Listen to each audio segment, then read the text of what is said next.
ତେବେ ଓଡ଼ିଶାରେ କଂଗ୍ରେସ କାହିଁକି ଆସିପାରୁନି ଏହାକୁ ନେଇ କିଛି ବୁଦ୍ଧିଜୀବୀ ମାନଙ୍କର ମତ ସିଧାସଳଖ ଆପଣଙ୍କ ସାମ୍ନାରେ ସାର୍ କ'ଣ କହିବେ ଓଡ଼ିଶାରେ କଂଗ୍ରେସ କାହିଁକି ଆସିପାରୁନି? ଓଡ଼ିଶାରେ ବହୁତ ଦିନ ହେଲା ସେ ଶାସନରୁ ଯେହେତୁ କଂଗ୍ରେସ ଦୂରେଇ ଯାଇଛି ଲୋକମାନେ ଟିକେ ବିମୁଖ ହୋଇଯାଇଛନ୍ତି।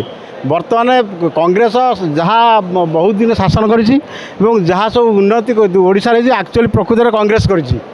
ତେଣୁ ବର୍ତ୍ତମାନ କଂଗ୍ରେସର ଦାୟିତ୍ୱ ହେଲା ଯଦି ସେମାନେ ତୃଣମୂଳ ସ୍ତରକୁ ଯାଇ ଲୋକମାନଙ୍କୁ ତାଙ୍କର ସଫଳତା ବୁଝେଇ ଏବଂ ବିଜେପି ଏବଂ ବିଜେଡ଼ିର ତା ବିଫଳତା ଲୋକଙ୍କ ପାଖରେ ପ୍ରକାଶ କରିବେ। ଗାର୍ମେଣ୍ଟ ଫିଲ୍ଡରେ ବିଜନେସ୍ କରିବା ପାଇଁ ଚାହୁଁଛନ୍ତି ତାହେଲେ ଡେରି କ'ଣ ପାଇଁ ଯୋଗାଯୋଗ କରନ୍ତୁ ପ୍ରକାଶ ଏଣ୍ଟରପ୍ରାଇଜ୍ କୋଲକାତା। ଶାଢ଼ୀ ପାଇପାରିବେ ମାତ୍ର 115 ଟଙ୍କା, ନାଇଟ୍ ପାଇପାରିବେ ମାତ୍ର 86 ଟଙ୍କା, କୁର୍ତ୍ତି ପାଇପାରିବେ ମାତ୍ର 53 ଟଙ୍କା, ଛୋଟ ପିଲାଙ୍କ ବାବା ସୁଟ୍ ଆଇଟମ୍ ପାଇପାରିବେ ମାତ୍ର 36 ଟଙ୍କା। A to Z readymade garment item 15,000 plus product available ରହୁଛି। ଓନ୍ଲି ଫର୍ ବିଜନେସ୍ ରିଗାର୍ଡିଂ ମାଲ୍ ଯୋଗାଇ ଦେଉଛି।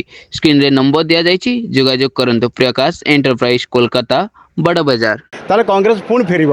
ଏଇଠି ଗୋଟେ କଥା କହି ରଖିବାକୁ ଚାହିଁବି, ଯେତେବେଳେ ମାତ୍ର 14 ଜଣ ଏମ୍ଏଲ୍ଏ ଅଛନ୍ତି, ବିଧାନସଭାକୁ ହୁଲସ୍ଥୁଲ କରିଦେଉଛନ୍ତି, ରାଜରାସ୍ତାରେ ଶୋଉଛନ୍ତି, ଘଣ୍ଟ ବାଡ଼ଉଛନ୍ତି, ଆଉ ବିଜେଡ଼ିର କିଛି ଏମ୍ଏଲ୍ଏ ମଧ୍ୟ ଗୋବରବାଣୀ ପକାଉଛନ୍ତି। ତ ଏଇଭଳି କଳାକୃତି ଯଦି ଦେଖିବେ ଆପଣ, ଲାଗୁଛି ଏମାନଙ୍କୁ ଓଡ଼ିଶାବାସୀ 2029ରେ ଗ୍ରହଣ କରିବେ? ନିଶ୍ଚିତ ଭାବରେ ଗ୍ରହଣ କରିବେ ମୁଁ ଭାବୁଛି।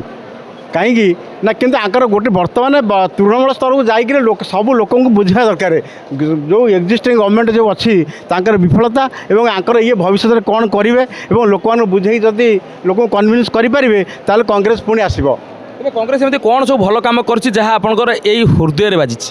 ବର୍ତ୍ତମାନ ଆପଣ ଯେତେ ପ୍ରକାର ସ୍କିମ୍ ବର୍ତ୍ତମାନ ଦେଖୁଛନ୍ତି କେବଳ ଅଲ୍ଟରନେଟ୍ କରିକି ଏମାନେ ବିଭିନ୍ନ ପ୍ରକାର ନାଁ ଦେଇକରି ଏମାନେ ସବୁ ଇମ୍ପ୍ଲିମେଣ୍ଟ କରୁଛନ୍ତି। ଆକ୍ଚୁଆଲି ନୂଆ ସ୍କିମ୍ ଏମାନେ କିଛି କରିନାହାନ୍ତି।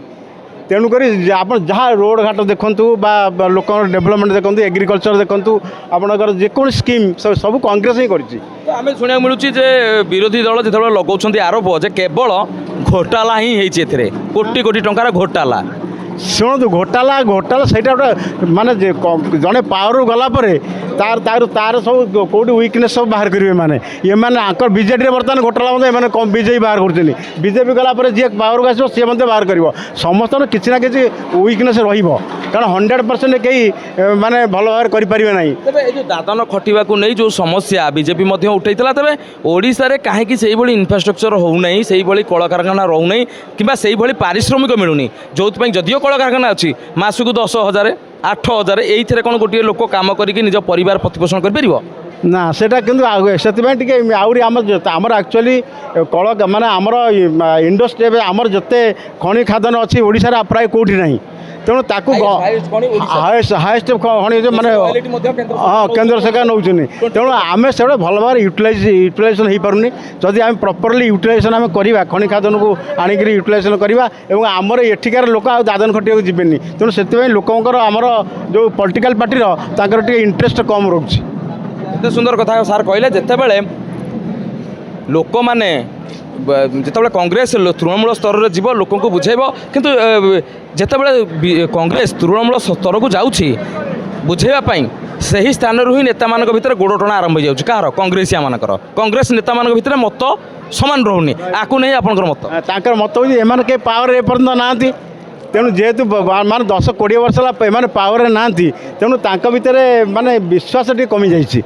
ତେଣୁ ସେଇ ଜିନିଷଟା ବର୍ତ୍ତମାନ ରିଅଲାଇଜ୍ କଲେଣି ଏବଂ ସେମାନେ ତୃଣମୂଳ ସ୍ତରକୁ ଯାଇକି ସମସ୍ତେ ବର୍ତ୍ତମାନ ଆମେ ଏବେ ଯେଉଁ ଦେଖିଲେ ବିଧାନସଭାରେ ଯେଉଁ ଏକତ୍ରିତ ହେଇ 14 ଜଣ ବିଜେଡ଼ିକୁ ମଧ୍ୟ ଲୋକ ସବୁ ଜାଣିଲେ ଯେ ଆକ୍ଚୁଆଲି କଂଗ୍ରେସ ହେଉଛି ବିରୋଧୀ ଦଳ।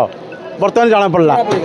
ତେଣୁ ବର୍ତ୍ତମାନ ସେ ତାଙ୍କର ଭୁଲ ଜାଣିପାରିଲେଣି ଏବଂ ସେମାନେ ସୁଧାରିବେ ବୋଲି ମୋର ଆଶା କରୁଛି। ନାଇଁ ସାର୍, ଆଉ ଗୋଟେ କଥା, କଂଗ୍ରେସ ସିନା ବିରୋଧୀ ଦଳ ଭଳି ଜଣାପଡ଼ୁଛି, ମାତ୍ର 14 ଜଣରେ ଯଦି କଂଗ୍ରେସର ଏମ୍ଏଲ୍ଏ ସଂଖ୍ୟା 100 ହେଇଯିବ, ଲାଗୁନି ଓଡ଼ିଶାକୁ ପକେଇବେ, ଉଠେଇବେ? ସିଓର ଡେଫିନେଟଲି ପୁରା ଉଠେଇବେ ଏବଂ ଆକ୍ଚୁଆଲି ଇଣ୍ଟେଲିଜେଣ୍ଟ ଲୋକ ଆପଣ ଦେଖନ୍ତୁ, ଯେଉଁ ପାର୍ଟିକି ଆପଣ ଦେଖନ୍ତୁ ସବୁଥିରେ କଂଗ୍ରେସ ଲୋକ ଅଛନ୍ତି।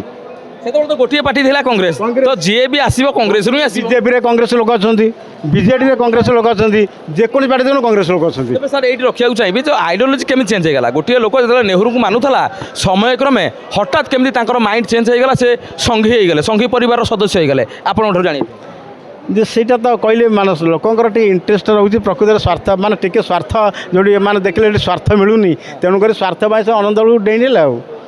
तेणु जो स्वार्थ ताकर था से कौटी डेना जो कांग्रेस पुणी था से अन्य दल को जाते कि जाई न तेणु बर्तमान जेहतु स्वार्थर बाधा पड़ला बा किसी इनकम सोर्स पाइले तेणु अन्य दल को गले केमी जाकि किसी इनकम करेंगे तेणु यहाँ समस्त ह्यूमान बीइंग गोटे रोचे वीकनेस टी रोचे। सर आउ गोटे कथा आम देखु विभिन्न दल अपेक्षा कांग्रेस रे मान सम्मान गुरुजन मानक वरिष्ठ मानक दि जाए ना यहाँ सत ना कहीं मुझे दि जाए से एका लोक तो समस्त दि जाऊँगी किसी असुविधा ना समस्त वरिष्ठ मानक सम्मान सम्मान दौरान आगो आपण माने से जेहेतु बर्तमान पावर ना विरुद्ध अपप्रचार बहुत चलती कांग्रेस विरुद्ध में। तबे सार बहुत सुंदर कथा कहले गारमेंट फील्ड रे बिजनेस करिया पई चाहुचंदी ताहाले जोगाजोग करंतु कोलकातार सबुठ बड़ manufacturing and wholesaling garment business सहित प्रकाश एंटरप्राइज साड़ी मात्र मिली जाउची 115 टंका कुर्ती मिली जाउची मात्र 53 टंका और छोट पिलांका बाबा सूट आइटम मिली जाउची मात्र 36 टंका A to Z readymade garment item 15,000 plus product available रहुची। स्क्रीन रे नंबर चलछि जोगाजोग करंतु प्रकाश एंटरप्राइज कोलकाता।